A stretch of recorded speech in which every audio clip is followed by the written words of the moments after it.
Welcome to the Phone Arena video review of the HTC Arrive. The Arrive is the first Windows Phone 7 CDMA device, currently available from Sprint. Being on Sprint, it's immediately going to get compared to the Evo Shift 4G, another HTC device. Part of the reason is because of this slide-out QWERTY keyboard, but like many things on the Arrive, it's much better than the Shift. We'll start with the keyboard. First off, we have 5 rows instead of 4.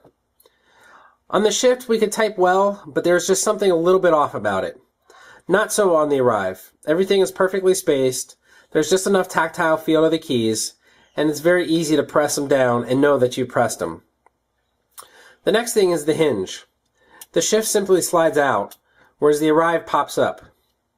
That's thanks to this little spring mechanism here. Because of this, the Arrive is actually kind of stuck into place. You see we're pressing on it here and nothing's happening. That's because there's a little ridge here, a little trough for the display to knock into. We say this is like using a little laptop, which we've heard on many phones, starting on the original HTC Shift a long time ago. However, this is a little bit different. Maybe it's just the excellent quality construction, maybe it's the perfect keyboard, but something about this really feels like using a mini laptop. The other thing we like better on the Arrive versus the Shift is the display. They're both 3.6-inch WVGA displays. However, the Arrive has a 16 million color display, which makes it a lot more vibrant, makes colors pop more, and gives you a lot more detail. Because the two phones are running different operating systems, the comparison really ends with the hardware. But overall, the HTC Arrive feels much better than the Shift does. On the back of the phone, we like the industrial touches, such as the screw down here, as well as the nifty cutout and the green coloring that gives this Arrive a very modern color. The metal back door is really neat. Another trick here is that the thumb port is only available when the phone is slid open.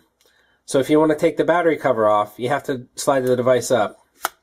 Some may see that as annoyance, but we like it because it adds to a seamless design when the phone's closed and doesn't have any accidental openings.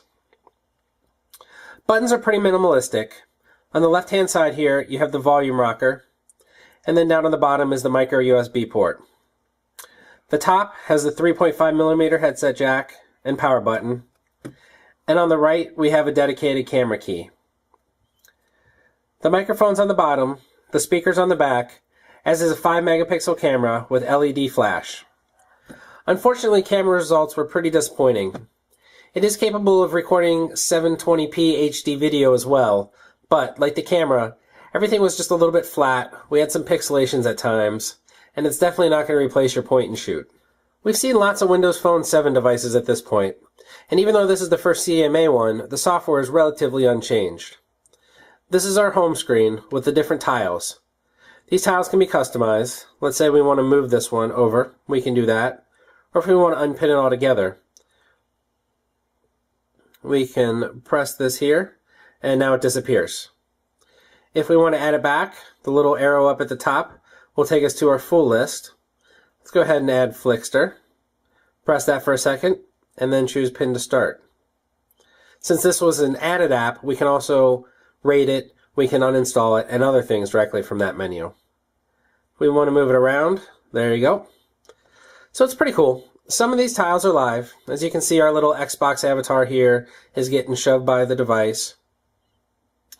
We got a live stocks thing. This Me tile shows our avatar. If we had any new messages, mail, or calendar events, it would also show up on this. Other ones are just animated, like that Xbox tile and our people tile up here. It's really cool. We like it. It looks excellent, but it gets a little boring eventually. One of the downsides of Windows Phone 7 is that there's no customization really. Yeah, we can move tiles around, but there's no home screen replacements such as HTC Sense or different things we see on Android, and even to a small extent, the iPhone. However, we know that Nokia and Microsoft have entered into a partnership, and Nokia has the ability to customize the interface, so we're hoping to see good things. In a way, it's really good for Microsoft to start off simple. That way they can do it right and move on from there. And they really have done it right. We love the interface here. It's not without its quirks, but let's just move over to music, for instance. As you can see, we have the Zune-like menus. Everything's really big text, bleeds onto different screens. Everything's very integrated, very seamless. Some of the problems, though, we couldn't sync our music. We have to use the Zune software on our PC. You can sync over Wi-Fi or by cable, which is a nice touch. However, when we plugged it in, we weren't able to drag and drop any music to our phone. There is an option to drag and drop, it just wasn't working. Obviously, there's some kinks to be worked out, but we think it's a really great start. Everything's very smooth, very fluid, and that's thanks in part to the fact that Microsoft requires minimum hardware specs that are pretty high, such as a gigahertz processor, touchscreens, and other things. So you can say we're playing around with Internet Explorer on our website right now. Everything is extremely fluid. We of course have pinch to zoom. We can double tap to zoom in, zoom out. Rotates with us. Everything moves really nice. Transitions are extremely smooth.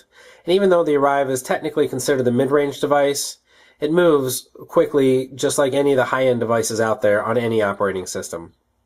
So we said the operating system is virtually unchanged. We say virtually because there are a few things. The one main thing is copy and paste. We can simply tap on something and you see we have this little clipboard that appears. When we hit it, it's now copied. Very simple, very straightforward. We really like it. Let's go to messages here real quick.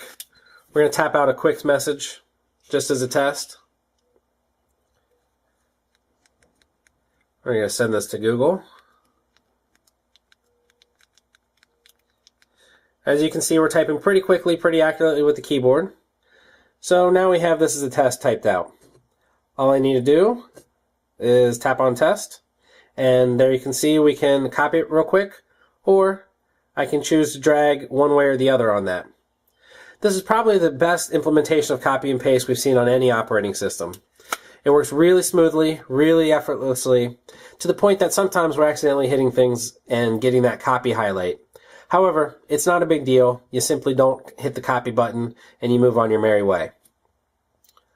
Other enhancements include an improved marketplace search. As of right now, there's about 10,000 applications available in the Microsoft Marketplace. And there's also some different grouping and things like that. When you search in the music, it'll only show you music apps. When you search in games, it only shows you games. They also say that applications and games are loading faster as well. Nothing drastic that we noticed, but like we said, with such high minimum requirements, everything works really smoothly on these devices. In the end, we like a lot of things about the HTC Arrive, but one of the things that bothered us was the call quality. Callers rated this pretty low, saying it was one of the worst devices we've tested. They gave us a 7.5 out of 10 and said there's a lot of background noise, a lot of hollowness, and a buzzing sound. On our end, they were a little bit better, but the speaker was definitely harsh. We can say that the battery life on the Arrive was pretty good. It's rated at 6 hours of talk time, and though we don't have a standby rating, in terms of our actual real-world usage, we got a lot of time out of it, much more than we get on something like an Android device or definitely the old Windows Mobile devices. It's very clear that Microsoft learned a lot from that semi-failed experiment, and that's why they started fresh with Windows Phone 7. The HTC Arrive is fantastic hardware, though. We really love the feel of it. This is going to appeal to business users because of the deep Microsoft Office integration and because of the actual, physical, fantastic keyboard. It's just the first of many Windows Phone 7s that we'll see if it's up to Microsoft. This is a great start. We are sure that we're going to see some software improvements to make everything a little bit better, hopefully some customization, but in terms of hardware, it really doesn't get much better than this.